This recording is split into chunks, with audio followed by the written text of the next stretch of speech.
As a driver, you always have some kind of input, and yeah, I'm excited about the prospect of hydrogen in the future. I think once we made it, this technology, I think we can go really long distance, so we can be achievable for like 24 Heures du Mans.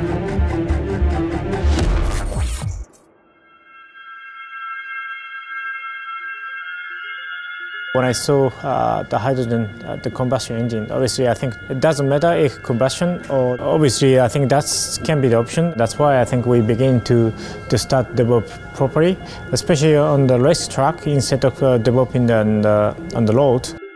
I think it has real legs, and it's exciting that there's this talk of racing in the future and future regulations allowing hydrogen technology, and that makes perfect sense for me. If there's a place to develop it, it's really on the racetrack.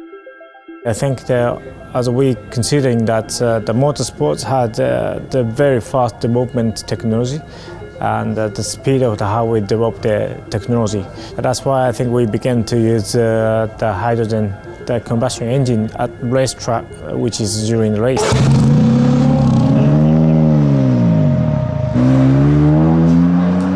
It's most important the feeling and the sound.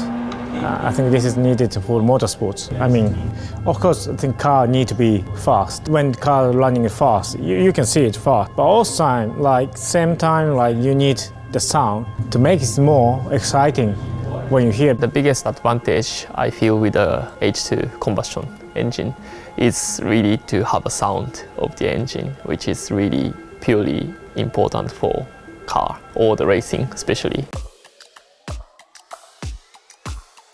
I think we designed for Corolla because Corolla has more space, so we can carry more tank. That's why I think we choose Corolla in the end. So this car itself, we got exactly same chassis and same powertrain, which is gearbox and diff and everything. So its character of the car is same.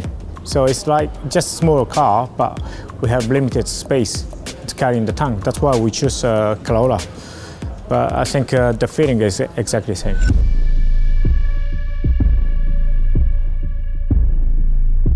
I think it's most important part why we are going endurance race instead of sprint race. I think this we learn a lot to gain mileage, and of course we had some troubles, but we try to recover from that. We repair many times. I think it is an important part why we aim for 24 hours because this is hard to finish 24 hours, especially when you born the technology.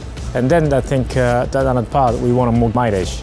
And I think this is everything we achieved. So I think the first step where we begin was quite happy about it. So I think race by race, it's improving.